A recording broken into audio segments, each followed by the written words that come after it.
Très bien, donc bonsoir à tous. Très heureux donc de vous retrouver pour ce webinaire. Euh, alors le sujet du webinaire en fait pour moi c'est très rigolo parce que euh, j'ai il y a une nouvelle formation que je mets en place depuis déjà quelques années maintenant, mais qui est sur la bioénergie et que j'appelle la bioénergie spirituelle. Et cette formation, la toute première que j'ai faite, je l'ai fait filmer par des professionnels. Donc j'ai plein de rushs, d'heures de vidéo et pensant mettre, enfin c'est ce que j'ai fait d'ailleurs ensuite, j'ai mis cette vidéo en ligne pour que les gens puissent aussi la suivre à distance. Et je me suis dit, mais pourquoi pas exploiter ce matériel-là et j'ai été chercher, je me suis fait aider d'une IA pour qu'elle aille scanner tous les dialogues et tous les textes que j'avais pendant la formation et qu'elle m'aide à sélectionner des parties qu'on pourrait extraire pour faire des vidéos pour les réseaux sociaux. Et donc, voilà, l'IA m'a sélectionné une partie. Elle a sélectionné une partie, une vidéo, en me disant, bah, tiens, sur le pranisme, là, ça peut être sympa. Et j'étais vraiment en mode, ouais, bof, je suis pas sûr que ça intéresse les gens, mais allez, pourquoi pas, vas-y, on essaye de faire un montage avec ces séquences-là. Et la vidéo a explosé sur TikTok. Je sais plus combien il y a eu de vues, hein. On a dépassé les 100 000 vues, je crois. Je crois que j'étais arrivé à, je sais pas si 300 ou 400 commentaires dessus. Je passé mes soirées à répondre aux commentaires qu'il y avait sur la vidéo. Je me suis dit, bon, a priori, le sujet intéresse, interpelle. Il y avait ceux qui me traitaient de menteur en disant, c'est pas possible, on ne peut pas arrêter de manger et continuer à vivre. Ceux qui me disaient, ah oui, oui, ça me parle, je suis sûr que c'est possible. En tout cas, on sentait que ça avait un impact et les gens étaient curieux, étaient très intéressés par ça. Et je me suis dit, bah, du coup, ben, autant faire un webinaire sur un sujet qui semblait intéresser du monde. Euh, le but du webinaire, si je peux m'exprimer ainsi, c'est pas du tout de vous proposer de faire du pranisme. Donc, si vous voulez le faire, vous pourrez le faire. Je vous expliquerai la méthode que moi j'ai suivie pour le faire. Non, en fait, moi, ce que j'aimerais présenter et appuyer un peu dessus pendant ce webinaire, c'est pourquoi j'ai fait ça et qu'est-ce que ça m'a apporté. Donc, avant de rentrer dans le côté un peu peut-être technique et pratique, sur le plan pratique, comment ça marche, déjà, on peut définir ce qu'est le pranisme et surtout, voilà, quelle est la motivation qui a fait que j'ai été appelé à faire cette pratique-là. Euh, Déjà, qu'est-ce que c'est que le pranisme? Pranisme, on parle aussi, quand on francicise un peu le mot, on emploie le mot aussi de respirianisme. Euh, donc, grosso modo, c'est la capacité de se nourrir d'énergie à travers la respiration, mais de se nourrir d'énergie, d'une énergie qu'on appelle le prana, d'où le nom pranisme. Le prana, c'est une énergie qui est dans l'air, et on peut effectivement, on l'utilise beaucoup en bioénergie, parce que en bioénergie, quand on essaye de soigner quelqu'un, pas de soigner, je vais plus utiliser des mots d'envoyer de l'énergie à quelqu'un, on n'envoie jamais son énergie à soi. C'est la chose à surtout pas faire, sinon on s'épuise et on se vide de son énergie vitale. Donc jamais on fait ça. Mais ce qu'on apprend à faire, c'est à piocher dans l'énergie. Et l'énergie, il y en a partout, et essentiellement dans le prana, qui est autour de nous. Donc à travers les respirations, on peut capter cette énergie et travailler avec.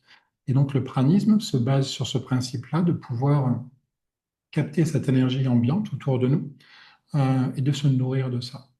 Et apparemment, dans ce que j'avais lu, moi, il y a 10 ans de ça, c'est qu'on pouvait se nourrir complètement de ça. Et que le prana lui-même était, je ne sais pas si on peut appeler ça une molécule, pas une molécule, mais une substance qui permettait elle-même d'être à la racine de toutes les autres substances. Donc, quand on a du prana, on peut le transformer en fait en n'importe quoi. Euh, et donc, le fait de se nourrir de prana permet au corps de fabriquer des molécules que lui-même n'est pas capable de fabriquer. Il y a certains acides aminés, certaines vitamines où le corps est obligé de les piocher, des minéraux, de les piocher dans l'environnement parce que lui n'est pas capable de les fabriquer. D'où le besoin de se nourrir. Le deuxième besoin de se nourrir, au-delà de récupérer des briques comme ça dont on a besoin pour se construire et se régénérer, c'est l'aspect énergétique. Et en dégradant les molécules, notamment les sucres et les graisses qui deviennent des sucres, on arrive à fabriquer en fait de l'énergie à partir de ça. Entre autres, ce qu'on appelle les molécules d'ATP, c'est le foie qui va entre autres générer ça, qui est la nourriture du cerveau, des muscles, c'est ça qui est consommé après au quotidien par le corps pour pouvoir fonctionner au niveau de la vie. Donc, si on arrête de manger, pour la médecine, ben, il n'y a plus d'entrée de sucre, de glucose, il n'y a même plus d'entrée de matière, hein, de vitamines ou d'acides aminés que le corps n'est pas capable de créer. Donc, pour la médecine, le fait d'arrêter de manger, je crois que c'est 30 jours ou 40 jours, c'est la mort. Et donc, c'est juste une impossibilité pour eux, scientifiques, de pouvoir vivre sans manger. Ça, c'est le constat de la médecine et j'ai envie de dire du monde 3D.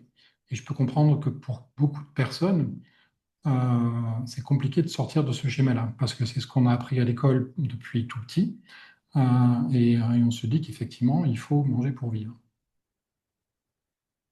Un jour, je suis tombé sur un documentaire, je sais même plus quand j'ai entendu parler de ce documentaire. Le documentaire s'appelle Lumière. On le trouvait à l'époque sur une plateforme qui s'appelle Vimeo. Il n'était pas sur YouTube et on pouvait l'acheter sur Vimeo. Je l'ai acheté. Et donc maintenant, je peux y accéder quand je veux, mais le problème, c'est que j'ai regardé récemment, il a été retiré de la plateforme Vimeo. Donc quand vous l'avez déjà acheté, vous pouvez y accéder, mais pour les nouvelles personnes, apparemment, c'est très compliqué de le trouver. Donc il faudrait voir si sur des sites plus ou moins illicites de streaming où on peut arriver à le récupérer, mais je n'ai pas cherché, mais je vous laisse chercher en tout cas cette partie-là. Donc le documentaire, c'est un film documentaire d'une heure et demie, ça s'appelle Lumière. On voit une tête d'Indien de l'Inde qui est dessus, sur la jaquette du film. Ce documentaire, il m'a profondément bouleversé. Déjà parce il a une approche à la fois très scientifique et une ouverture très spirituelle. Donc il a réussi à combiner les deux. La personne qui a fait ce documentaire est allée dans différentes parties du monde, voir différentes personnes dont on disait qu'elles avaient arrêté de manger et même de boire. Euh, donc il est allé interviewer ces personnes-là. Il est allé même aux États-Unis voir une personne, il y a même en Inde une deuxième, qui ont été faire des tests complets dans des cliniques, dans des hôpitaux, je crois que c'était pendant une semaine. Et pendant une semaine, il y avait toujours deux caméras en permanence qui les filmaient. Pour que quand il fallait changer la batterie d'une caméra, il y ait toujours l'autre qui soit en train de filmer, donc il n'y ait aucune coupure dans la semaine qui s'écoulait. Et les personnes avaient accepté en fait d'être filmées pendant une semaine, et de leur montrer, de leur prouver par A plus B que sans manger et sans boire pendant une semaine, ils ne perdraient pas de poids, ils seraient toujours en vie, ils auraient toujours des constantes physiques qui étaient tout à fait OK. Euh, et donc tous les jours, ils les amenaient faire des scanners, des prises de sang, des batteries de tests. Et il leur avait demandé en disant, OK, on veut bien être enfermé pendant une semaine dans la clinique, à condition que vous publiez le résultat de votre étude, quel que soit le résultat. Donc, si vous trouvez que effectivement j'ai pas menti et que j'ai pas mangé pendant une semaine et que mon corps va très bien, vous le publiez. Et si vous voyez que j'ai triché ou qu'il y a un truc qui va pas, vous le publiez aussi. Tout est OK. Et donc, ils avaient signé un accord là-dessus. Sauf qu'au bout de la semaine, finalement, ils ont changé, ils ont changé d'avis, ils n'ont rien publié du tout. Ils ont simplement dit, mais c'est pas possible, on ne peut pas publier ça. Ça va tellement en l'encontre de tout ce que la science nous apprend et nous dit. Et si nous, médecins, on publie un truc comme ça, on va se faire laminer, lyncher sur la place publique. On ne peut pas le publier. Euh, donc vraiment, même sur le côté scientifique, où on essayait d'apporter des preuves, ça bouleversait tellement de choses que c'était pas possible. Euh, quand j'ai vu ce documentaire, il parlait d'un livre qui avait été écrit par une Australienne qui s'appelait, c'était pas Jasmine, mais c'était un nom un peu comme ça, Jasmine ou quelque chose comme ça. J'ai oublié son nom exactement. Euh, et le livre s'appelait Vivre de lumière. J'ai acheté le livre et j'ai regardé sa méthode. Elle avait une méthode en 21 jours pour arrêter de manger. Euh, et j'ai trouvé sa méthode un peu trop violente. Je ne trouvais pas ça bien. Pour vous expliquer en 3-4 mots, sa méthode consistait à dire, ben, pendant une semaine, vous restez chez vous, faites le moins d'efforts possible et vous arrêtez de boire et de manger je crois que il fallait pas boire pendant 3 jours et après vous mangez plus. Et vous pouvez reprendre les boissons ou l'eau au bout de 3 jours. Et je me disais, mais waouh, pour le corps, c'est quand même c'est costaud, quoi. Ne plus boire comme ça du jour au lendemain, je ne me sentais pas du tout de faire ça. Et les personnes qui étaient passées par ça disaient qu'il y avait une phase très compliquée, qui était la première semaine, avec une baisse vraiment d'énergie, avant, en fait, ce qu'elle appelle, ce qu'ils appellent en acronyme, c'est changer de carburant. C'est que le corps arrête de consommer la nourriture physique ou même l'eau, et il passe sur une nourriture énergétique. Et donc, quand la bascule se fait, c'est là où il n'y a plus de fatigue et où l'énergie remonte. Et le poids peut remonter aussi. Mais tant que la bascule n'est pas faite, c'est un peu compliqué. Et donc, cette méthode ne m'avait pas plus emballé que ça. Mais je voyais bien dans le documentaire qui avait été fait, les gens qui en parlaient, déjà, ils rayonnaient d'énergie.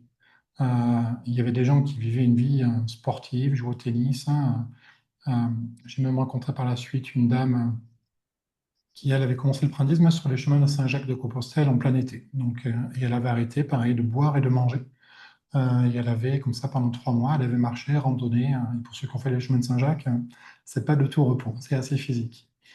Euh, et donc, je voyais ces gens qui me disaient, mais waouh, c'est incroyable de voir ce que ça a pu nous apporter.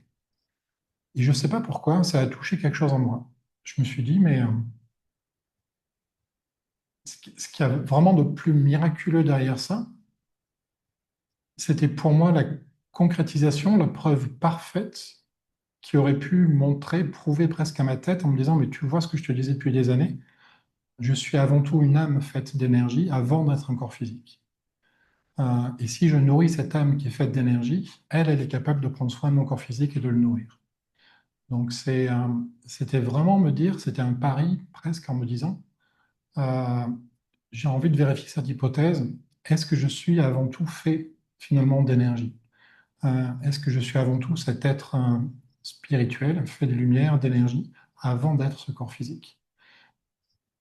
Et j'ai été chercher cette preuve-là. Je voulais un peu tordre le cou encore à des résistances mentales ou on doute quand même. On doute quand la mort se présente à nous, on a peur, quand il y a des choses dans la vie qui font qu'on est quand même bien ancré dans la vie. Et donc c'était pour moi le moyen de me dire, OK, ben, vérifions ça. Vérifions ça de manière pragmatique et scientifique. Euh, et l'envie que j'ai eue, donc, ça a été de faire ça, mais presque de suivre aucune recette. Et c'était de fabriquer ma propre recette. Et je me suis dit, OK, si le but, c'est qu'à un moment donné, tu arrêtes de manger, je ne voulais pas forcément arrêter de boire, parce que pour moi, ça ne rajoutait pas plus de choses à la preuve. Le fait d'arrêter de manger, je me suis dit, si tu arrives à faire ça déjà, ne serait-ce qu'un mois ou 2 mois, la preuve sera là. Euh, je me suis dit, si l'objectif, donc, c'est d'arrêter de prendre toute substance physique, comment on passe d'un état où je mange de tout, de la viande, des bonbons, du café, à se dire, eh ben, je prends plus rien. Je me suis dit, bon, on va faire ça par étapes. Et la première étape, c'est que je me suis dit, bon, on va arrêter tout ce qui est viande. J'avais jamais été végétarien de ma vie. Et donc, du jour au lendemain, j'ai arrêté la viande. Et je me suis dit, on verra le temps que ça prend et avant que j'ai moi-même envie d'aller à l'étape d'après. Et je pense que j'ai dû faire ça, je ne sais même plus très bien, ça remonte à il y a 10 ans maintenant. Et j'ai dû faire ça, ça a dû durer peut-être 3 semaines, un mois. Pendant un mois, j'ai plus mangé de viande. Déjà, pour moi, c'était un miracle. J'ai plus mangé de viande pendant un mois. J'adorais la viande et j'aime toujours la viande. Et au bout d'un mois, je me sentais bien de plus manger de viande, même mieux quelque part. Et, euh, et je me suis dit, OK, je vais, euh, je vais passer au cru. Donc j'ai arrêté de cuire les aliments. Et donc je mangeais beaucoup de salades, beaucoup de fruits, beaucoup de légumes, mais tout en cru. Euh, et, euh, et pareil, ça n'a pas duré très longtemps, moins que pour la viande, je pense à peu près 15 jours. 15 jours de cru et je commençais à en avoir marre en fait. Je voulais passer à autre chose et je me sentais motivé pour passer à autre chose. Et je me suis dit, ben, prochaine étape, on mange que du liquide. Et donc là, j'ai investi dans un blender et un mixeur et je me suis fait plein de jus. Beaucoup de jus de fruits et beaucoup de jus de légumes aussi. Jus de betterave, des jus de... je me souviens plus maintenant, enfin, mais voilà, plein de jus de légumes.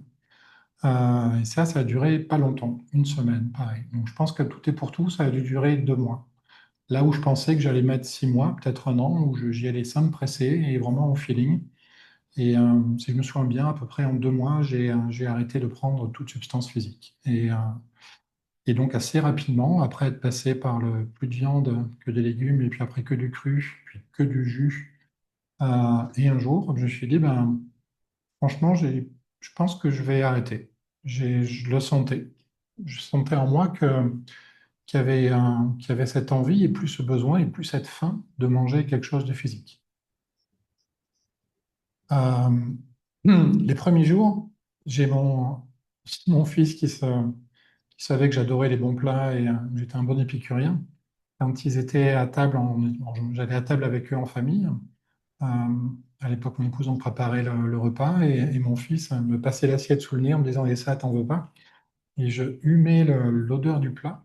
Et l'odeur du plat, j'avais les sens qui étaient décuplés, mais c'est comme si de prendre une respiration de l'odeur du plat m'avait rassasié pour 10 ans. Je sentais je sais pas, tous ces parfums me nourrissaient sur un plan que j'avais jamais eu conscience de ça auparavant. Et mon fils était dégoûté parce que moi je lui disais non, c'était très bon et merci pour euh, cette odeur magnifique, hein, tu m'as fait beaucoup de bien. Et donc j'étais zéro frustration, zéro faim. À aucun moment j'ai eu faim. À aucun moment j'ai eu faim. C'était pas du tout un combat. Et je voulais pas que ce soit un combat. Euh, je crois que la première semaine, j'ai dû perdre 1 kilo, peut-être deux. Et à partir de la deuxième semaine, j'ai plus perdu de poids. Donc là, une des choses à faire si un jour vous voulez tenter l'expérience, c'est quand même de checker régulièrement votre poids, parce que c'est votre poids qui va vous indiquer quand est-ce que vous allez changer les carburants. Et lorsque mon poids s'est stabilisé, ben pour moi, c'était la preuve et je comprenais bien que mon corps pouvait vivre différemment. Alors concrètement, comment ça se passait au quotidien? Euh, J'avais une énergie à revendre. Je ne comprenais pas d'où venait toute cette énergie presque qui me nourrissait. Elle était là, je débordais d'énergie. Quand je faisais des séances en bioénergie, souvent, enfin même actuellement, je fais souvent 4 séances par jour. Volontairement, j'en fais pas plus. Une cinquième, c'est un grand max quand il y a une urgence. Mais parce que je sais que je suis très efficace à 4 ou 5 et que je ne suis pas à forcer. Je puise pas dans mes réserves où je suis OK. Euh, euh, Là, je pouvais enchaîner, je crois que j'étais monté à 7 8 séances dans la journée et vraiment, c'était les doigts dans le nez, quoi. J'avais vraiment une énergie à revendre, et tant sur le plan mental que physique que énergétique dans mon métier. Donc vraiment, je regorgeais d'énergie. Et je ne comprenais pas pourquoi. Et je ne faisais même pas d'exercice particulier. Presque me dire, mais si tu te nourris de lumière, tu fais quoi? Tu restes devant le soleil, tu respires de la lumière, En fait, même pas.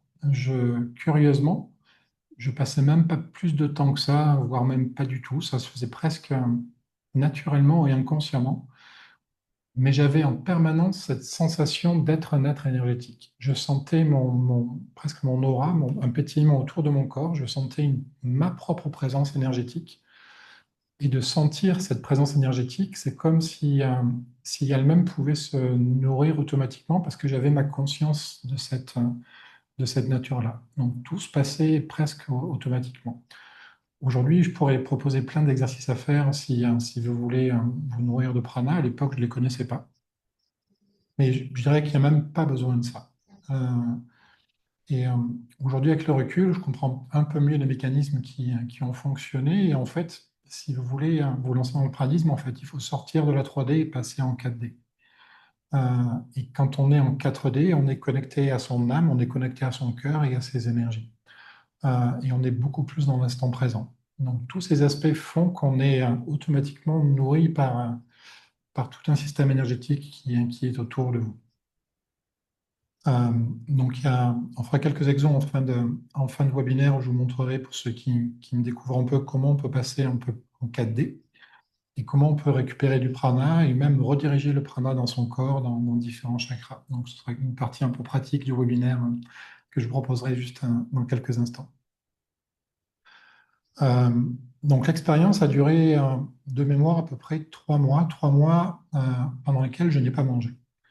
Euh, je ne mangeais pas. Je crois que le dernier mois, je devais boire un petit verre d'eau de 25 centilitres par jour. C'est ce que je prenais. Je n'ai jamais cherché à arrêter l'eau. Euh, Ce qui est surprenant, le premier effet, donc, c'est l'énergie. En fait, curieusement, on ne manque pas d'énergie, on en a presque trop. On a presque de l'énergie à revendre, du coup. Ce qui paraît bizarre, mais je vous expliquerai le pourquoi après.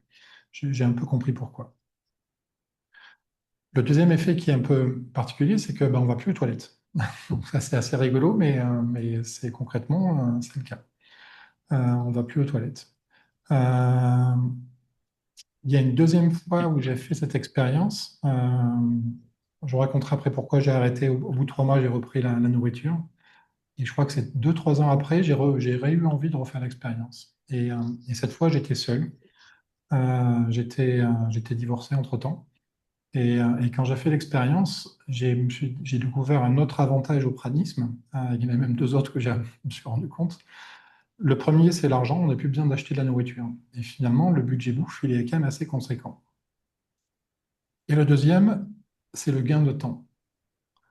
Je me suis retrouvé à avoir plein de temps à plus savoir qu'en faire. Essayez de calculer par jour, enfin par jour ou par semaine, le temps que vous passez à aller faire les courses, à vous déplacer pour aller faire les courses, à faire les courses dans le supermarché, la fatigue que ça entraîne, l'énergie que ça consomme aussi, le côté chiant. Puis Ah, les courses, une fois ok. qu'on est rentré à la maison, il faut les ranger. Une fois qu'on les a rangées, après, il faut préparer à manger. Après, il faut faire la vaisselle. Donc, le temps qu'on consacre à se nourrir, on ne se rend pas compte, mais par jour ou par semaine, il est énorme. Là, je me retrouvais du temps de midi, j'avais 2 heures, j'avais plus rien à faire. Le soir, pareil. Le week-end, le samedi, plus besoin d'aller faire les courses. Oui, il y avait une question peut-être? Ah, c'est peut-être un retour micro. Si vous pouvez débrancher vos micros, si vous voulez poser une question, n'hésitez pas. Vous pouvez les rebrancher. Et sinon, voilà, c'est plus confortable. Où j'en étais. Donc oui, gain de temps, gain d'énergie et gain d'énergie et gain d'argent. Donc vraiment des gains de tous les côtés. Euh, Pourquoi j'ai arrêté la première fois? La première fois, en fait, au bout des 3 mois, on se retrouvait, c'était les périodes de Noël. Et c'était un moment où on était supposé retourner dans ma famille pour passer Noël avec nos oncles, nos tantes, hein, les grands-mères, voilà. Et là, je me suis dit, mais comment tu vas gérer ça? Euh, Comment tu vas te retrouver avec ta famille? Déjà que tu fais de la bioénergie, des trucs que pour eux, c'est des trucs vachement perchés.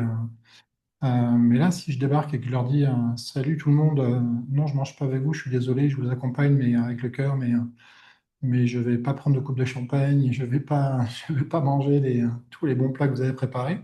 Et ça fait 3 mois que je mange plus rien. Je dis, mais là, c'est pas possible, ils vont juste plus me parler du tout de leur vie, quoi.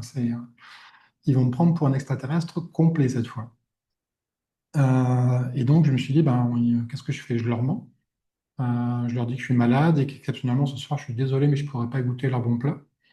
Mais je ne me sentais pas aligné de leur mentir et je ne me sentais pas la force. Si j'avais fait du pranisme depuis, allez, 6 mois ou un an, j'aurais été suffisamment ancré dans cet état et j'en aurais déjà discuté beaucoup autour de moi et j'aurais été capable de faire face. Là, je ne me sentais pas capable. Surtout avec ma famille où non, c'était compliqué.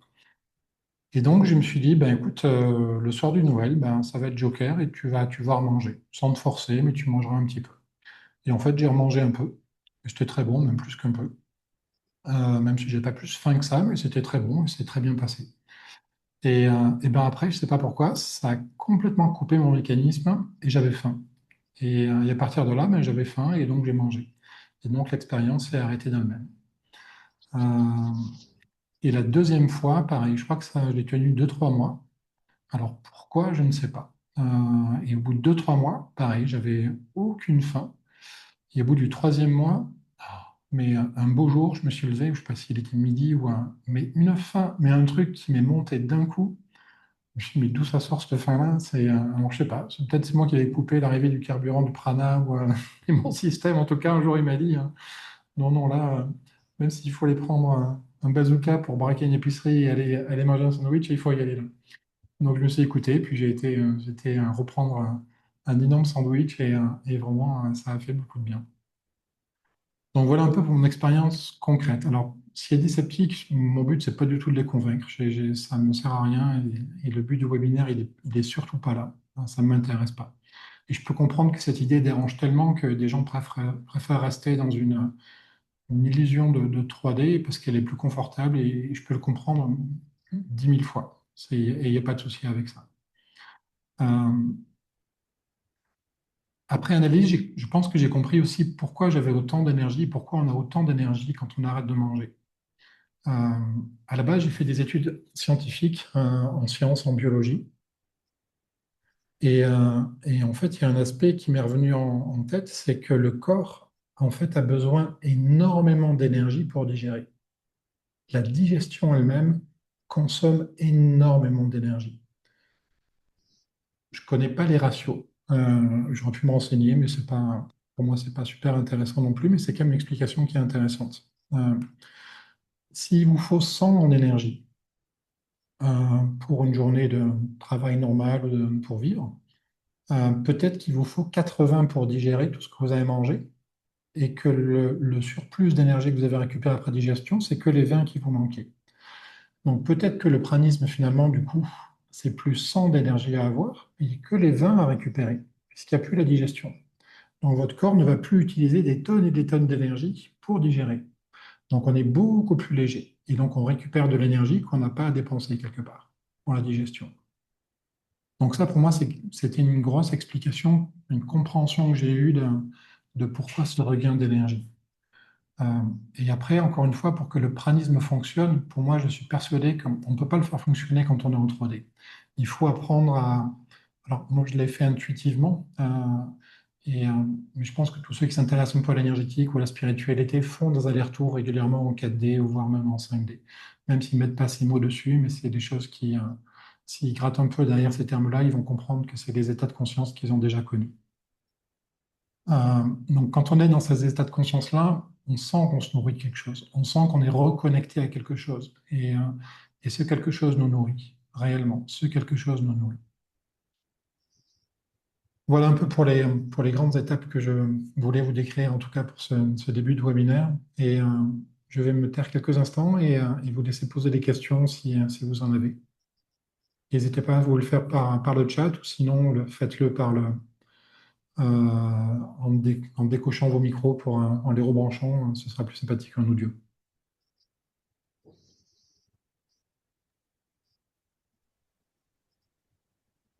Est-ce qu'il y en a parmi vous qui ont déjà essayé déjà le pranisme? Mhm. Euh, Bon, je Oui, prends la parole? vas-y Edith, avec grand plaisir. D'accord.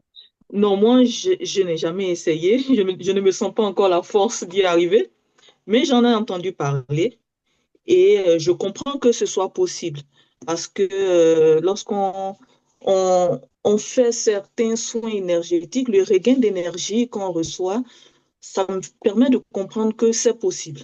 C'est possible, mais je n'ai aucune idée de comment ça se passe et je ne suis pas encore dans cette démarche-là. Mais là, j'ai une question pour toi. Alors, en ce moment, quelle est la situation te concernant? Tu continues dans le pranisme ou tu jauges entre les deux? Voilà. Bonne question. Actuellement, en fait, depuis la dernière expérience que j'ai faite, la deuxième fois, c'était quoi? C'était il y a 6 ans, peut-être, 6, 7 ans, Mhm. où j'avais tenu ces 3 mois à nouveau. J'ai pas retenté l'expérience. J'en avais pas envie, en fait. Ça me parlait plus. Et en fait, notre aspect qui est pas négligeable, c'est que j'aime manger. J'aime le goût de la nourriture. J'aime me préparer des bons D'accord. plats. Et il y a deux inconvénients au pranisme. Le premier, c'est que ben, on mange plus. Et c'est quand même un plaisir de la vie. Et le deuxième inconvénient, c'est un inconvénient social. C'est-à-dire que quand vous êtes invité chez des gens, généralement, c'est pour boire un coup ou pour manger. Quand vous allez au restaurant ou quand il y a Et donc, c'est compliqué à gérer. Et il y a quelques fois, ben, j'avais été avec des gens, mais quand je leur dis, OK, je t'accompagne au restaurant, une fois au resto, je leur dis, ben, écoute, je vais t'accompagner, mais je ne mange pas avec toi. Je serai juste de compagnie verbale et je boirai un verre d'eau avec toi à ta santé. Mais c'est gênant. Il y a quelque chose qui est, du coup, il faut expliquer à l'autre. L'autre ne va pas comprendre. Il dit, mais tu me racontes des conneries, c'est pas possible. Et donc, il y a des fois des débats, des argumentaires, et il y a des gens qui sont ouverts et qui ça peut être très intéressant de dialoguer, et d'autres, on sent que on n'a pas envie, quoi. Du coup, ben, des fois, j'étais obligé de décliner des invitations, on trouvait des excuses parce que je savais que l'autre ne serait pas capable de comprendre, et je n'avais pas envie de d'aborder le sujet avec telle ou telle personne. Donc ça, c'est un des inconvénients quand même du pranisme. Mais après, enfin, même quand j'étais avec ma famille à l'époque, mes enfants à table, je passais à table avec eux. Et j'étais avec eux. Et voilà, ça n'empêchait pas de passer des moments ensemble. Et donc, ma situation aujourd'hui, c'est que non, je mange de tout. Je mange, je mange normalement, même un peu trop. Et il y a quelques fois, je me suis dit, tiens, il faudrait quand même que tu reprennes le pradisme. Mais je voyais que la pensée derrière la pensée, c'était, il faudrait que tu perdes un peu de poids. Et donc, c'était dans un objectif presque de faire du régime, mais j'avais plus cet objectif spirituel. Et il faut qu'il y ait pour moi, il faut qu'il y ait ce côté spirituel qui est sous-jacent, parce que sinon, ça ne marchera pas. Si c'est que pour maigrir ou perdre du poids ou pour stabiliser un poids, mais c'est des raisons qui sont dans la 3D, et du coup, il faut que je sois dans la 4D pour le faire. Il faut que je sois connecté à mon âme et aligné avec ça. Mais curieusement, tu vois, c'est pas étonnant que le sujet soit retombé ou que j'en reparle ce soir, c'est que ça me travaille quand même. Et je me remets à avoir envie. Je me remets à avoir envie, notamment parce que ma vibration a changé. Il y a beaucoup de choses qui se sont passées dans ma vie. Ma manière de faire, de travailler en énergétique a beaucoup évolué. Et je m'aperçois de l'impact de la nourriture sur mon état énergétique et même émotionnel. Donc mon rapport à la nourriture a complètement changé. Et le problème maintenant, c'est que quand je mange, je suis systématiquement obligé comment je pourrais dire ça, de me relier spirituellement à la nourriture avant de l'ingérer. Euh, et le problème, c'est que je peux quasiment plus commander des trucs dans des fast-foods ou des machins parce que toutes les énergies qui sont derrière sont tellement basses que je ressens tout ce qui est derrière maintenant. Et si je mange cette nourriture-là, je sens que je capte cette énergie-là. Elle me nourrit sans que je le veuille, mais je l'absorbe, quoi. Et donc, la nettoyer me prend du temps et il me fait chier, sincèrement. Et du coup, je suis obligé de sélectionner mes aliments avec plus de finesse, que ce soit la viande, les légumes, les fruits, que ce soit la manière de les cuisiner ou qui les cuisine. Et même si je sens qu'il y a des choses qui ne sont pas OK, mais je peux à chaque fois presque me reconnecter à l'animal ou au végétal qui est derrière pour le remercier, ne serait-ce que ça. Et le fait qu'il y ait cette reconnexion, cette reconnaissance, redonne une certaine vibration à la nourriture, une certaine authenticité, et je peux me nourrir de ça plus facilement.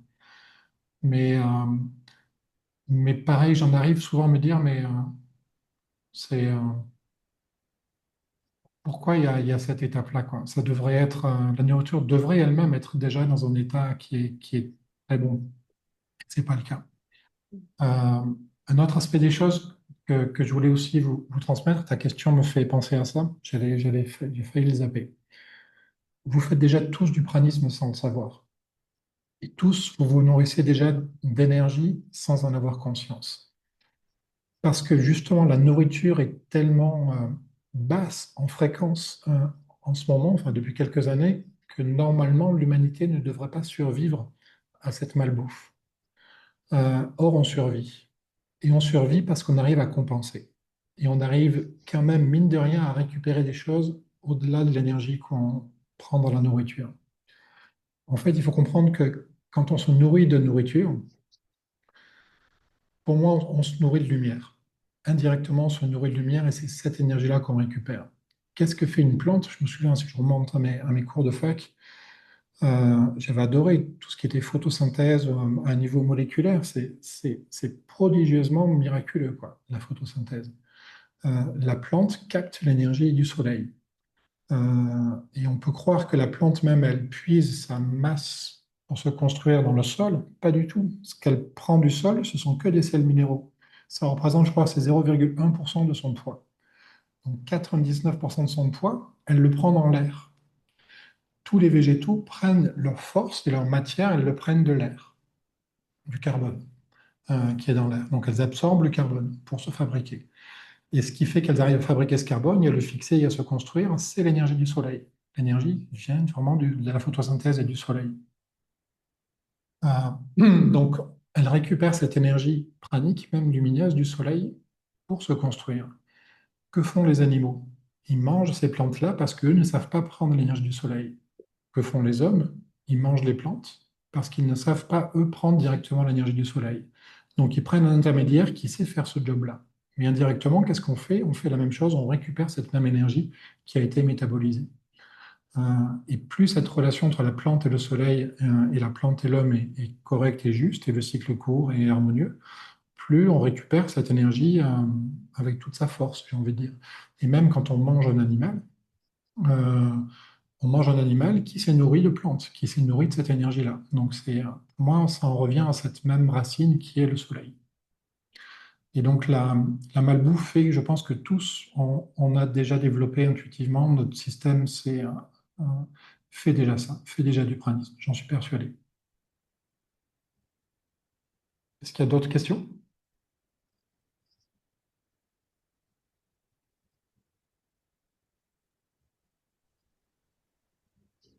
Oui, si tu veux bien. Tu Avec, m'entends? oui, Oui. avec plaisir. Euh, Tu disais tout au début que quand tu étais dans cet état-là, ton corps se régénérait par les cellules. Les cellules régénéraient ton corps.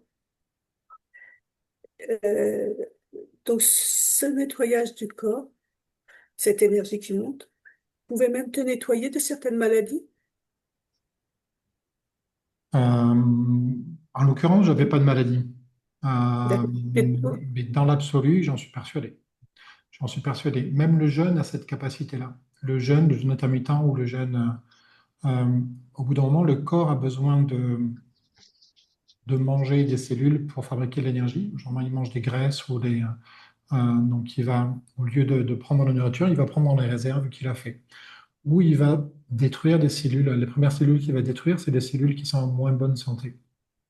Et donc, on a beaucoup de maladies qui peuvent disparaître en faisant du jeûne intermittent, et encore plus du pranisme, j'en suis persuadé. Mm.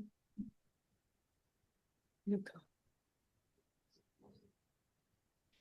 Une question qu'on me pose parfois quand j'évoque le sujet du pranisme, c'est mais si c'était vrai, ça se saurait, il n'y aurait pas de famine, il n'y aurait pas des enfants qui meurent de faim dans le désert euh, en fait, tout dépend de la conscience qu'on a en fait. Et encore une fois, si on arrête un carburant, c'est ce qu'on appelle jeûner. Et si on jeûne plus de 40 jours, je crois que c'est là où on dépérit vraiment, où on risque de mourir. Euh, Là, c'est pas jeûner, c'est pas arrêter un carburant, c'est changer de carburant. Et si on ne Oui. comprend pas comment changer de carburant, effectivement, on meurt. Effectivement, on meurt. Mais pour moi, ça a été aussi un immense exploit de pouvoir vérifier par moi-même que ça fonctionnait. C'était de me dire, mais si demain il y a une grande, je sais pas, pandémie de quelque chose ou des grands bouleversements terrestres qui font qu'on peut plus se nourrir, qu'il n'y a plus de nourriture pour tout le monde, mais c'est me dire que déjà, moi, je sais que je peux survivre. Je sais que je peux survivre même si je ne peux pas me nourrir ou même boire. La seule chose que je ne peux pas arrêter de faire, c'est de respirer. Parce que la respiration, justement, c'est par là qu'on va capter le prana. Euh, donc, tant que je peux respirer, je peux rester en vie. Et je peux même, autant que possible, si un jour il y a vraiment besoin d'en arriver là, enseigner aux gens. Je peux leur montrer et leur prouver qu'ils peuvent survivre par ce bilan, que c'est faisable. Si vous tapez pranisme aujourd'hui, je crois qu'en France, il y a pas loin à l'époque, il y avait 2 000 à 3 000 personnes qui faisaient du pranisme, ce qui est énorme. Euh, Aujourd'hui, je pense qu'il probablement il devait être plus de 5 000. Il y a des rassemblements tous les ans. Vous pouvez faire des recherches sur Internet. J'ai rencontré beaucoup de gens qui font du pranisme. Et il y en a qui font un nouveau pranisme maintenant. Et je pense il est peut-être plus intelligent et plus équilibré. Je pense que si je devais aller vers quelque chose, c'est peut-être vers ça. Ils n'arrêtent pas de manger à 100%, ils mangent à 10%, mais ils n'arrêtent pas de manger. Sauf que les 10% ne devraient pas leur suffire pour vivre, donc c'est là où ils complètent avec le pranisme. Mais du coup, ils peuvent quand même garder un lien social. Aller au resto, ils prennent juste un plat et puis ils ne le finissent pas. Mais c'est plus flexible. Euh, donc je pense que c'est quelque chose qui peut être très intéressant, quand même de garder un peu de nourriture physique. C'est bien de l'arrêter si on veut se prouver encore une fois à soi-même qu'on est capable de le faire. Et après, on peut jouer avec et pas être forcément que d'un côté ou de l'autre, mais naviguer un peu entre les deux et se trouver et être dans l'équilibre entre ces deux aspects-là. Euh, Si vous avez des questions, n'hésitez pas. Je regarde dans le chat, il y avait des questions ou des réactions que je n'avais pas eues. Je vais les lire maintenant. Loïc, ouais, tu me dis Jasmine. Oui, c'est ça, c'est le nom de la dame qui avait écrit le bouquin, Jasmine. Chaque fois, j'oublie son nom. Gauthier, tu me dis le son est coupé. J'espère que le son est revenu. En tout cas, non. Apparemment, tout le monde m'entend.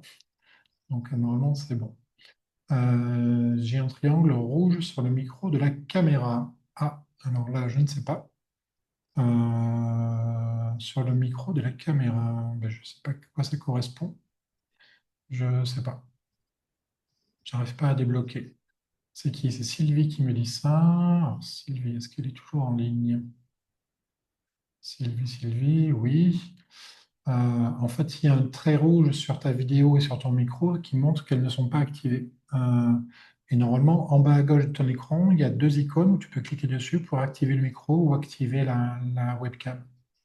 Et si tu n'y arrives pas, c'est que Zoom n'a pas les autorisations sur ton ordinateur ou tu n'as peut-être pas de micro ou de caméra sur l'ordinateur. Euh,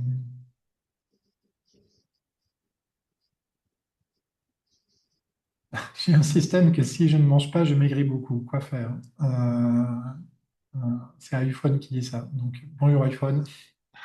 Euh, ben, comme tout le monde. Après, il y a des gens effectivement qui ont plus facilement la capacité de perdre rapidement du poids. Et pour certains, c'est un gros avantage et ça, c'est un gros inconvénient.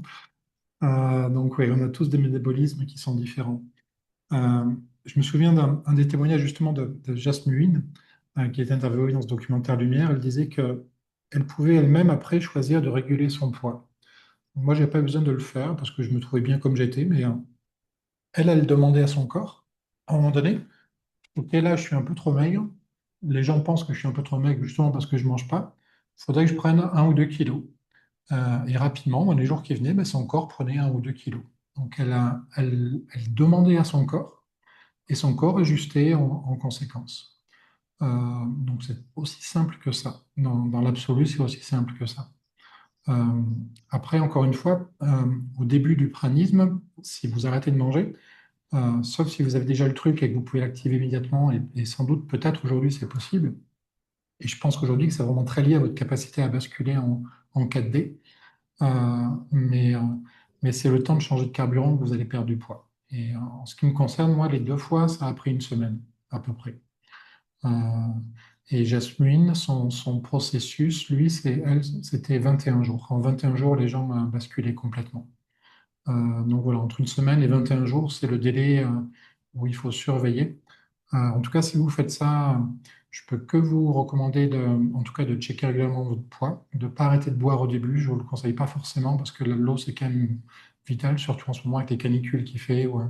Et après, c'est plus un problème. Quand on sait encore une fois changer l'énergie, il peut y avoir une canicule de 50 degrés. Vous dire, mon corps évapore de l'eau, oui, mais le prana va recréer l'eau dans le corps. Quand il faisait des analyses, je ne vous ai pas dit ça, mais dans l'hôpital, il montre dans le documentaire les analyses de la vessie. Il faisait des scanners, des IRM, tout ça, des échographies. Et on voyait en fait un liquide qui remplissait la vessie. Et 2, 3 heures après, le liquide avait disparu. C'est comme si l'eau fonctionnait en circuit fermé dans le corps. Donc les organes fonctionnent toujours, les reins, tout ça, ils fonctionnent, mais ils n'ont pas besoin d'éjecter. Et tout est recyclé, tout est réutilisé dans le corps. Donc les médecins étaient vraiment très stupéfaits. Et encore une fois, les personnes étaient filmées H24, donc elles ne pouvaient pas aller uriner pour évacuer de l'eau, ce n'était pas possible. Oméga 3, je ne sais pas. Je ne suis pas nutritionniste, je ne pourrais pas te dire. Mais en tout cas, oui, si tu maigris beaucoup, peut-être s'assurer de ne pas être trop maigre effectivement au début. Si on sait qu'on va décrocher pendant quelques jours, il ne faut pas que ce soit un souci de santé. Encore une fois, c'est vous qui voyez en fonction de comment est votre système. Et j'ai envie de vous dire, ne vous forcez pas encore une fois. Enfin, en tout cas, pour moi, c'est la méthode qui était la plus importante, c'était de ne pas me forcer et de faire les choses comme je le sentais. Euh, et si je m'étais senti faible ou si j'avais eu faim, bah, j'aurais mangé ou j'aurais arrêté, quoi. C'était aussi simple que ça. Donc, si vous allez à l'encontre de votre corps, c'est là où vous risquez de faire des bêtises. Euh, donc, écoutez-vous. Donc, comment...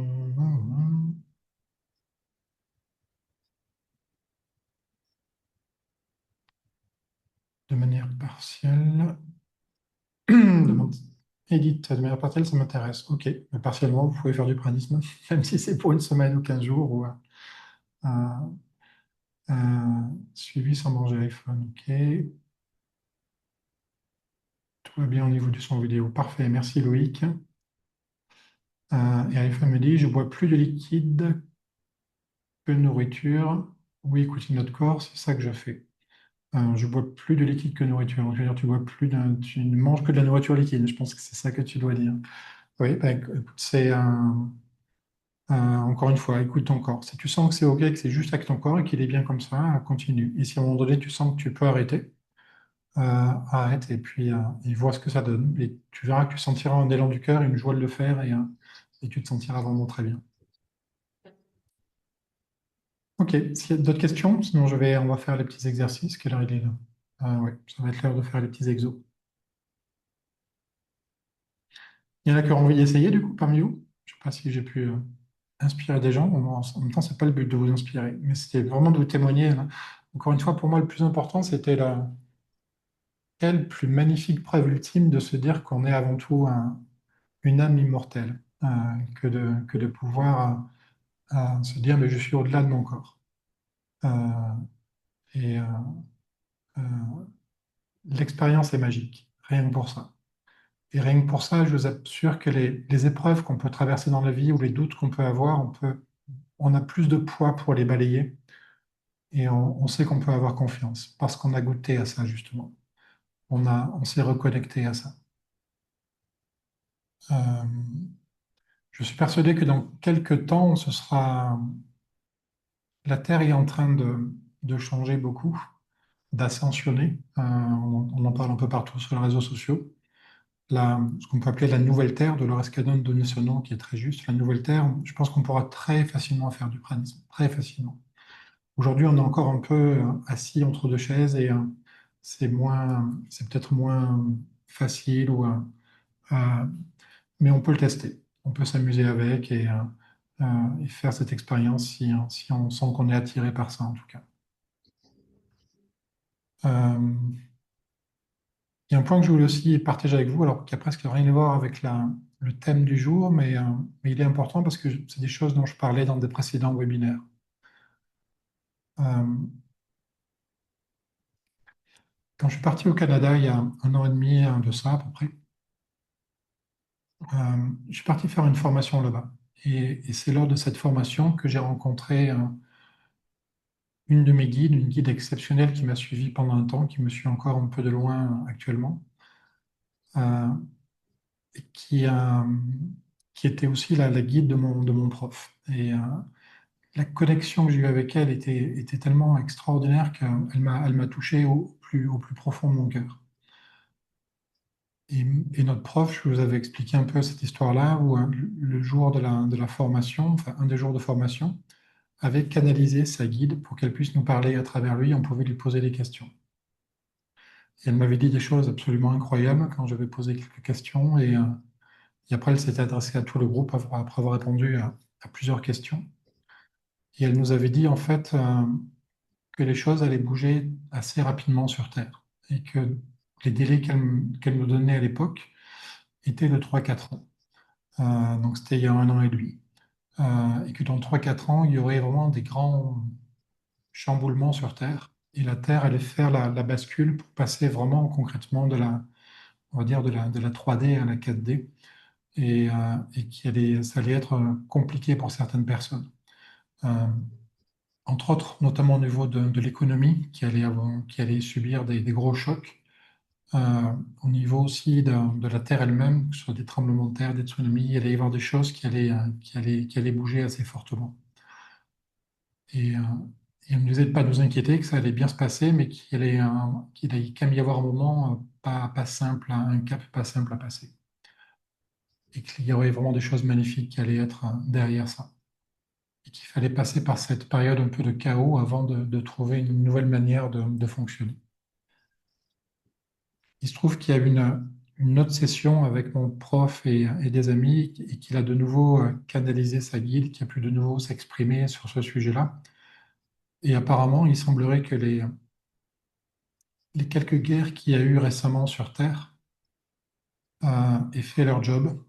On peut voir les choses comme ça ou dire les choses comme ça. Et qu'elles ont participé, entre autres, à l'éveil des consciences.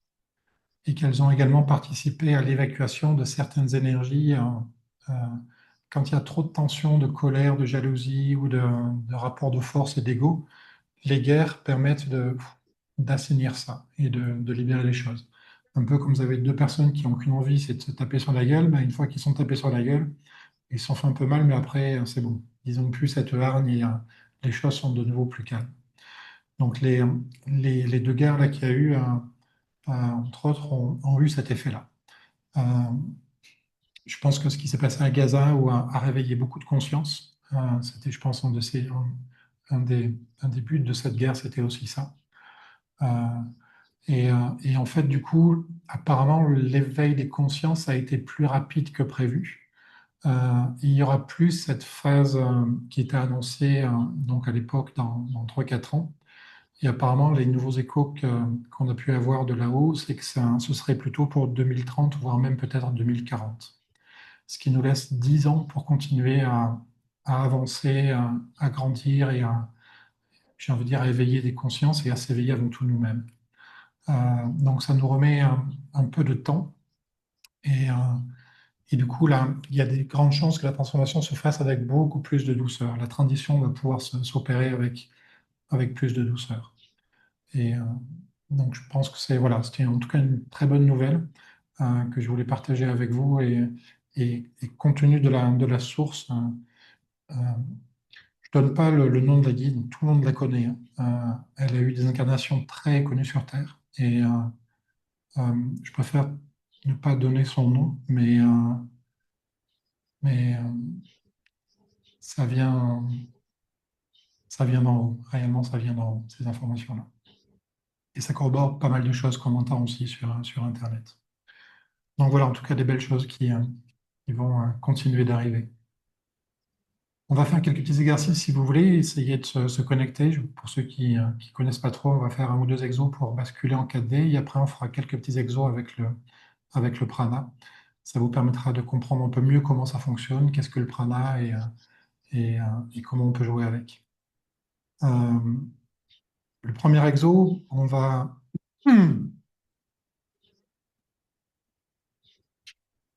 se connecter un petit peu comme on le fait régulièrement ensemble à la terre et au ciel.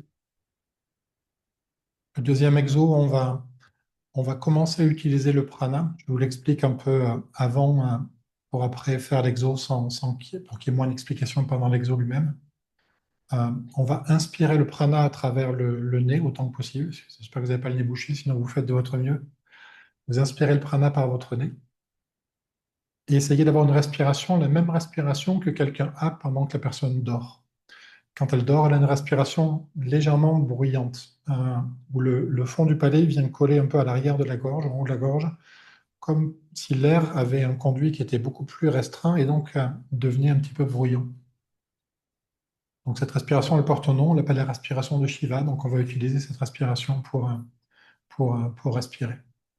Et on va conduire le prana, donc le prana, il est vraiment tout autour de nous.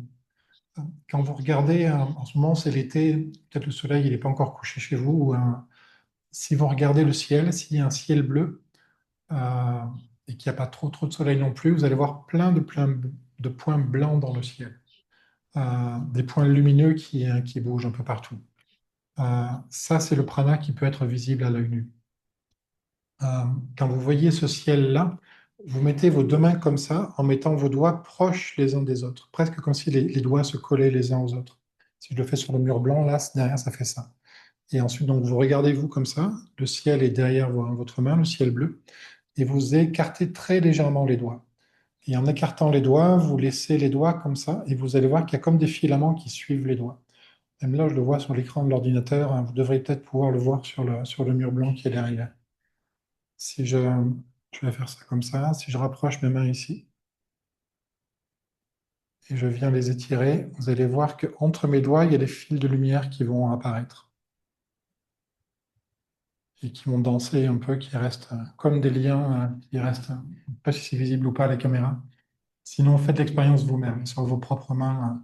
sur un fond blanc ou idéalement sur le ciel bleu. Et vous verrez qu'après une méditation, quand vous arrivez à voir ces points blancs dans le ciel bleu, quand vous méditez, que vous faites monter l'énergie du lieu, votre énergie à vous, votre taux vibratoire et le lieu, regardez de nouveau dans le ciel, vous allez voir beaucoup plus de points blancs. Le prana a augmenté.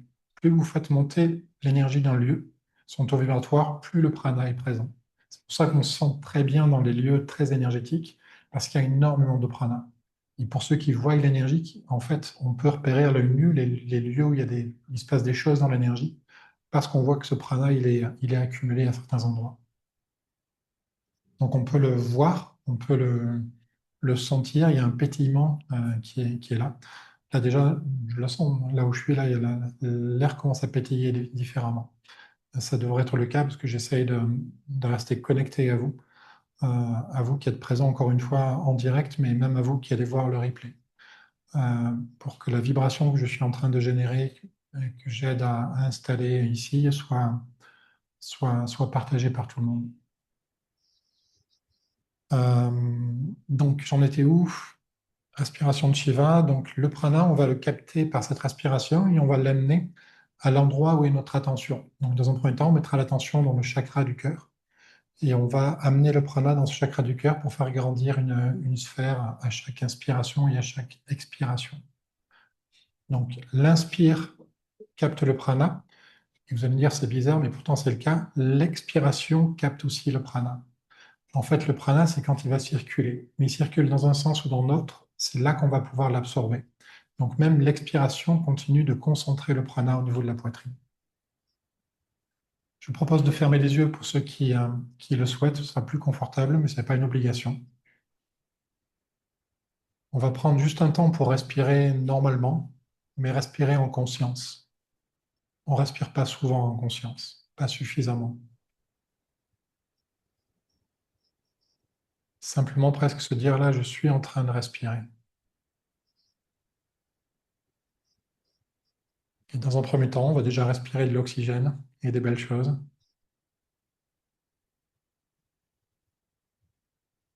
Prenez conscience de vos poumons qui viennent capter cette respiration.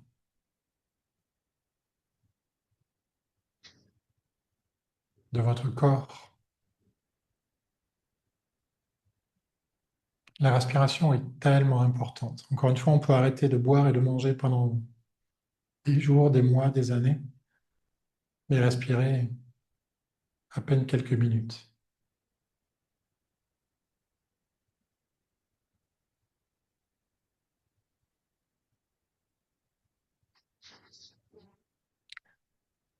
Essayez d'imaginer un instant un endroit que vous connaissez sur Terre, un endroit où la nature vous a déjà touché, un endroit qui vous plaît particulièrement,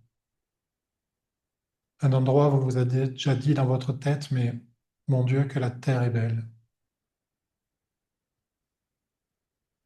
Imaginez que vous êtes dans ce lieu, que vous sentez ce lieu. Imaginez que vous respirez dans ce lieu, que vous entendez ce lieu, peut-être des oiseaux, le bruit de l'eau, des vagues de l'océan, de l'eau qui coule d'une rivière, des oiseaux qui chantent peut-être, des cigales.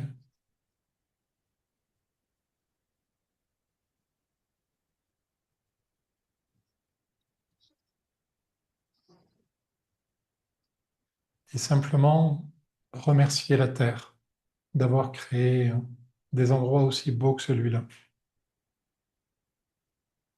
Et pour la remercier, vous lui envoyez une onde d'amour qui part vers le bas, vers le cœur de la Terre. Juste un merci. Un merci rempli d'amour, un merci rempli de je t'aime. Et vous allez voir que quasi instantanément, vous recevez une onde en retour, comme si la Terre avait pris connaissance de votre message. Et vous envoyez tout naturellement son de rien et je t'aime aussi. C'est pour toi que j'ai créé ça.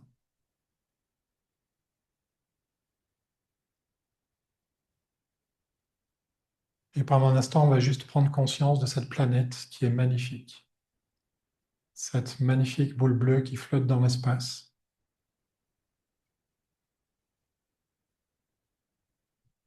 ce petit coin de paradis qui est indescriptible de beauté.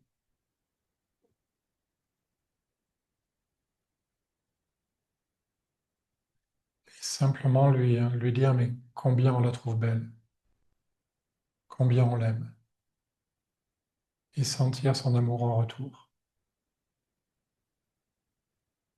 Et comme si vous-même vous flottiez dans l'espace pour voir la beauté de cette planète, comme si vous étiez un cosmonaute. Tous les cosmonautes qui ont vu la Terre ont eu le souffle coupé de voir sa beauté de l'espace.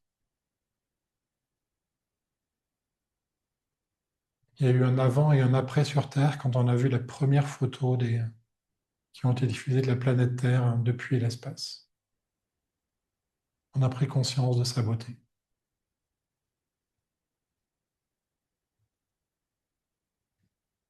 Et pareil, si vous détachez votre regard un instant de la Terre et contemplez les étoiles depuis l'espace, la Voie lactée,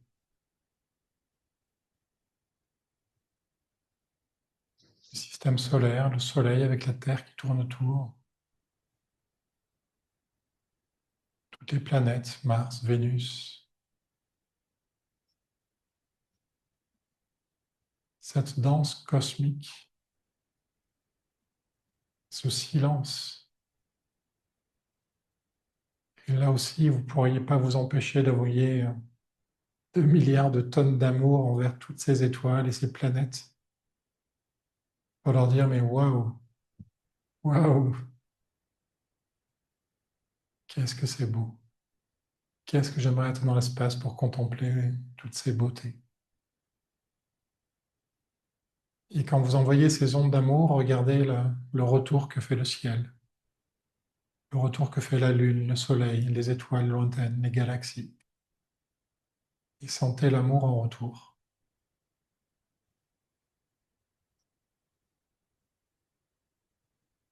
Et gardez un instant cette connexion entre la terre et le ciel, entre cette énergie féminine, cette conscience terrestre, et cette conscience plus cosmique, plus masculine du cosmos. Et un instant, sentez-vous comme cet enfant privilégié qui a les 2 plus grands parents du monde qu'il puisse rêver d'avoir, une planète merveilleuse et un ciel resplendissant. Et il est aimé à la fois de ses 2 parents. Et il s'émerveille aussi, cet enfant, de voir ses 2 parents s'aimer entre eux. Un instant, contempler les vagues d'amour qui entrent la terre et le ciel. On ne pourrait pas dire qui aime plus l'un que l'autre.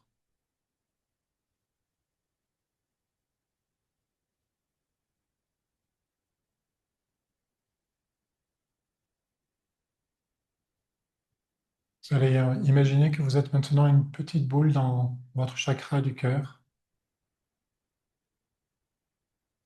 Essayez d'imaginer, de ressentir ou de sentir, plutôt que de sentir dans sa tête, comment on se sent si on imagine qu'on est placé en fait dans le chakra du cœur, au centre de son corps. Et depuis cet espace du cœur, on va inspirer du prana, une respiration qui va être longue. Essayez de la faire durer 5, 6, 7 secondes si vous pouvez. Et inspirez toutes ces énergies d'amour qu'on a senties entre le ciel et la terre. Nourrissez-vous de ça. Et l'énergie va aller où est votre attention. Conduisez votre attention dans votre cœur et faites grandir une bulle d'énergie. Quand vous expirez, pareil, expirez doucement, en conscience, et continuez de faire grandir le prana, cette bulle d'énergie dans votre cœur.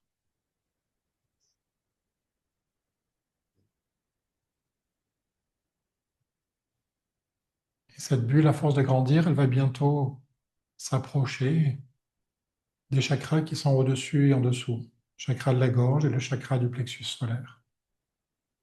Continuez à faire des longues inspirations et expirations. Respirez la lumière de l'amour entre le ciel et la terre.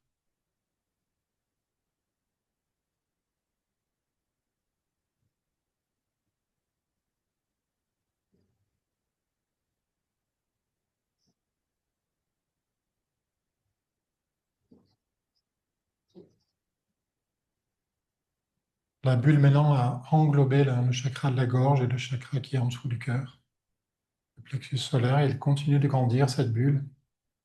Et elle va s'approcher du chakra du front, du troisième œil, et le plexus et le chakra sacré sous le nombril.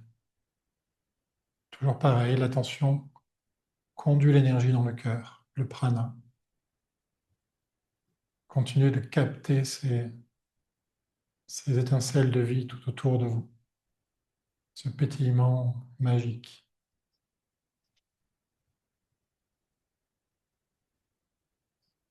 Faites-les rentrer dans tout votre cœur, qui grandit encore et maintenant qui vient englober votre troisième œil et votre chakra sacré. Continuez encore. Vous approchez du premier et dernier chakra, le chakra racine et le chakra couronne.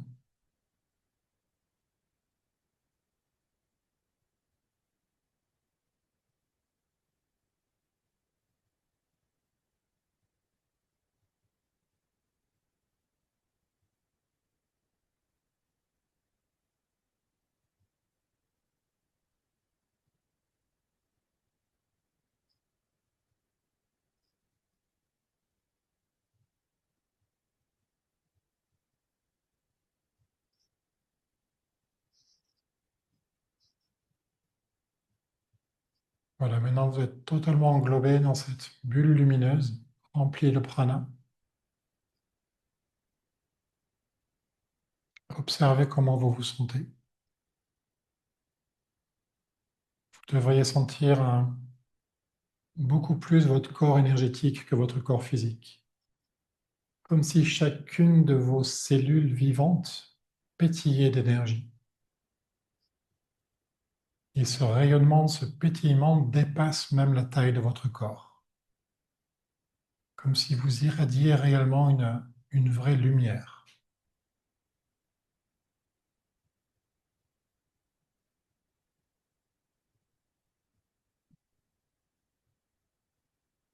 Là, vous êtes rentré en quatrième dimension, la dimension du cœur, de l'unité. Ça vous donne un aperçu de comment on se sent quand on pratique le pranisme. On a cette sensation en permanence. Et vous voyez qu'on déborde d'énergie. On ne peut même pas la garder pour soi tellement il y en a. On ne fait que la rayonner.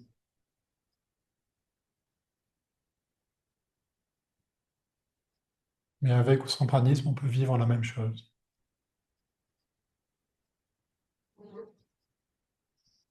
On va pousser un peu plus l'expérience. Je vais vous montrer comment travailler un peu avec le prana. C'est un peu la base de la base de la bioénergie.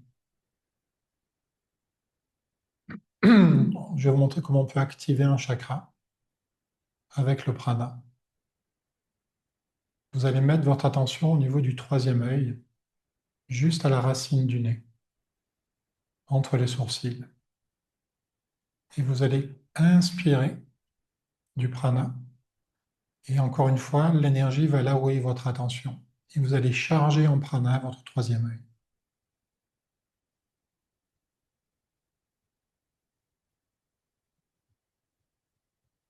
Si vous pouvez, mettez la paume des mains vers le haut, posée sur vos genoux ou sur la table. L'attention sur le troisième œil, vous inspirez du prana. Tout autour de vous, vous captez ce pétillement. Et vous amenez cette énergie du prana au niveau du troisième œil. Et vous le chargez en énergie. Encore. Et chaque expiration va aussi contribuer à charger en énergie votre troisième œil.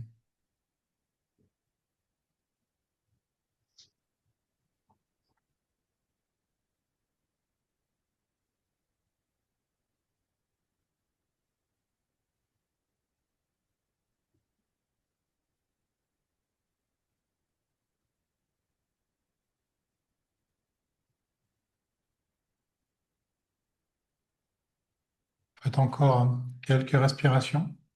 Continuez de charger le troisième œil, la glande pinéale.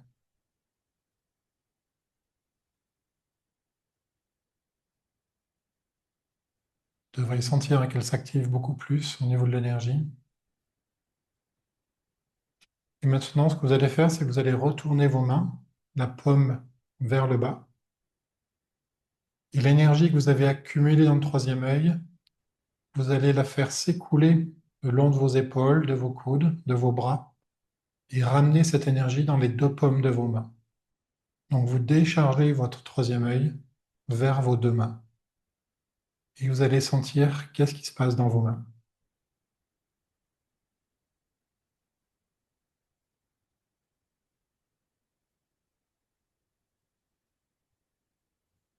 Après avoir chargé le troisième œil, vous déchargez maintenant le troisième œil vers vos mains. Vous devriez sentir un halo d'énergie, une pulsation dans vos mains, dans la paume des mains. Et s'il y a une zone de votre corps que vous avez envie d'aider, posez simplement vos deux mains sur la zone du corps que vous voulez nourrir, guérir, apaiser.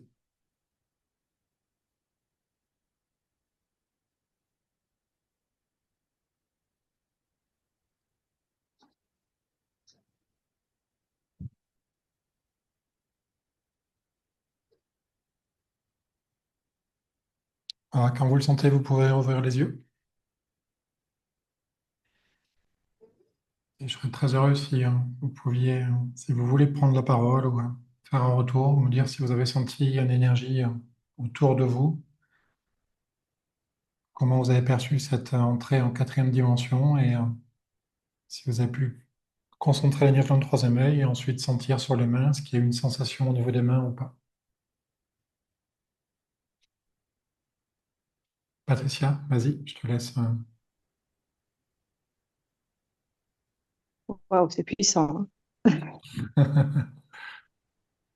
Euh, donc, quand on était, tu vois, dans l'espace, euh, regarder la planète, j'ai senti comme si toute la Voie lactée était dans mon cœur et tout autour, quoi. C'était assez fort, quoi. Et encore. Et puis quand on a fait venir le prana au troisième œil et dans les mains, ça pulsait très très fort, très très fort. Et bon, j'ai eu mal à ma cheville, donc j'ai profité de me faire un petit soin. Et, et voilà, c'était très très beau et très fort, très fort. Je l'ai très fort senti, quoi. Donc merci. Avec grand plaisir. Ça, c'est le niveau, c'est le b.a.-ba, c'est les premiers cours que j'apprends en bioénergie. C'est vraiment, là, c'est le bas de l'échelle. Imaginez les expériences qu'on fait en énergie, quand le plus haut, c'est quand on se connecte au guide de lumière ou c'est eux qui font des soins à travers nous. On est traversé par des courants d'énergie, mais c'est des fois à pleurer tellement la beauté de ce qui se passe dans nos cœurs est touchante. Euh, donc, ouais, je suis heureux déjà que vous ayez pu sentir ça. Et, et, d'autres personnes ont pu sentir? Oh, oui, oui. Oui. Oui. Ouais. Qu'est-ce que tu as senti exactement? Ouf. Bon, moi, j'ai les mains qui s'activent assez vite. Bon, le troisième œil, j'ai senti, le cœur, j'ai senti, mais c'est surtout après l'envie d'étendre les bras et puis de me fondre avec... voilà. Ouais, sentir, c'est fort. Ouais, Magnifique. ouais. Quelque part dans le champ, et j'avais envie d'être le champ, mais j'arrivais pas. Voilà. Et des fois, j'ai des mains qui font comme le 8 à l'horizontale, si tu veux. Ouais, ça change de ce que j'enseignais à l'époque en formation en bioénergie Ouais, scientifique. complètement, complètement. Et ça m'attire beaucoup. Je pense que bientôt tu vas m'avoir en cours. Mhm. Avec Mais il grand faut que je te plaisir. parle. Mais demain, il faut que je te parle. Ça marche. D'autres retours?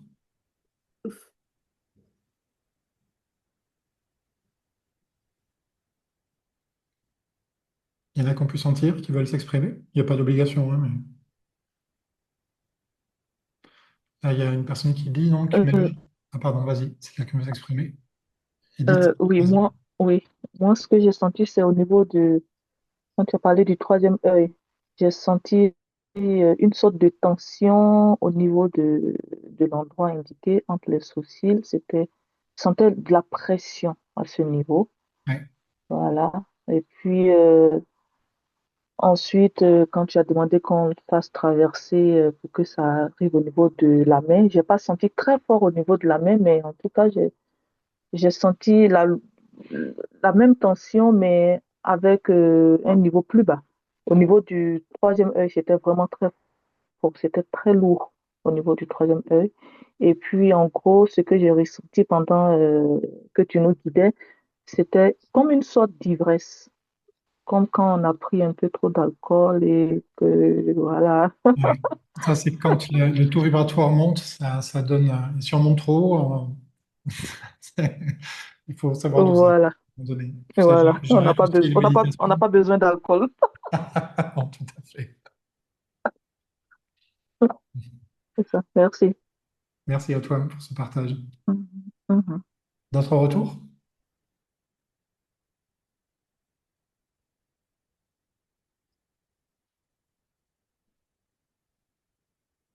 Je lis un commentaire du coup, mes mains, ça fait boum boum, je me sens forte, j'ai des frissons, c'est magnifique. Avec des petits cœurs, je me sens concentré, ma vision est forte, super. Énergie qui passe bien partout, ça fait longtemps que je travaille avec la lumière et énergie rapide. Loïc qui nous dit chakra du cœur dilaté, énergie qui pétille partout autour de moi, merci. Magnifique, super Loïc, très heureux.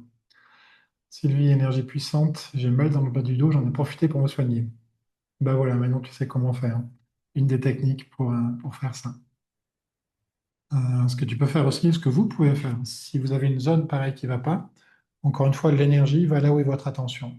Mettez votre attention là où il y a un problème et faites cette respiration de prana et amenez l'énergie directement dans la partie du corps que vous voulez aider.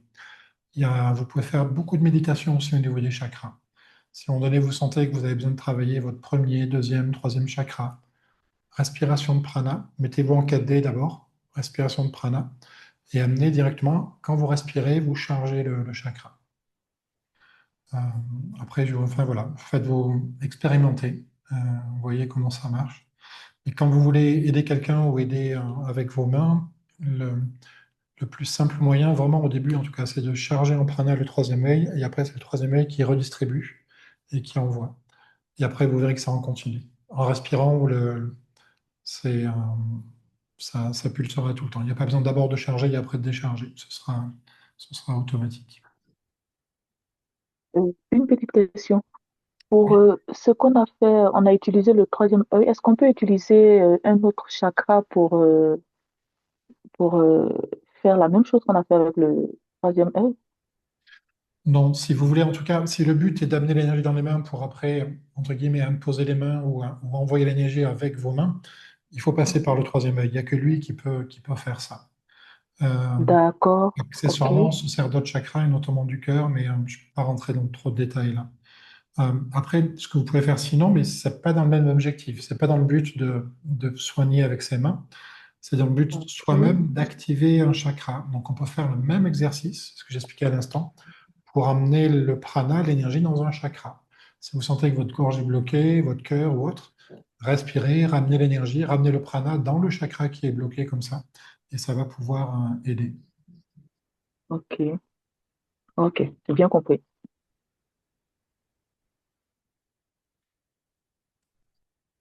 Très bien. Est-ce qu'il y a d'autres retours? Sinon, si tout est OK, on va pouvoir s'arrêter là. Donc, j'espère que vous avez en tout cas tous senti des belles choses et que vous allez pouvoir continuer à pratiquer. Et ce que me disait la personne là à l'instant en retour, là, les couleurs aussi sont très intéressantes quand vous respirez. Si vous travaillez sur votre premier chakra, vous pouvez très bien amener du prana au niveau du premier chakra. Encore une fois, l'énergie va là où est votre attention. vous chargez le premier chakra et quand vous respirez, respirez en même temps du prana avec de la couleur rouge, comme si vous respiriez du rouge, qui est la couleur de ce chakra. Là aussi, vous allez pouvoir améliorer, agrandir ce chakra-là. Voilà. Juste une petite pause, vous m'entendez encore? Oui, on t'attend. Oui. Bon, ben, la couleur verte, c'est pour la guérison. Puis moi, je vois beaucoup des gens qui manquent d'amour. Fait que qu'est-ce que je fais? Tu sais, j'ai même pas besoin de parler avec la personne parce que vu que j'ai un petit cœur très, très joli, on me permet d'envoyer de la couleur rose à ces gens-là pour avoir de l'amour. Donc, Oui. c'est tout. Merci. Merci. Donc oui, n'hésitez pas à envoyer des belles choses autour de vous. Merci à tous. Je vous souhaite une très belle fin de soirée et j'espère vous revoir très bientôt à un prochain webinaire. Et je vous envoie le replay dès que je l'ai monté. Je le mettrai sur le site si vous pourrez y accéder. Merci à tous et à Merci. très bientôt. Au revoir.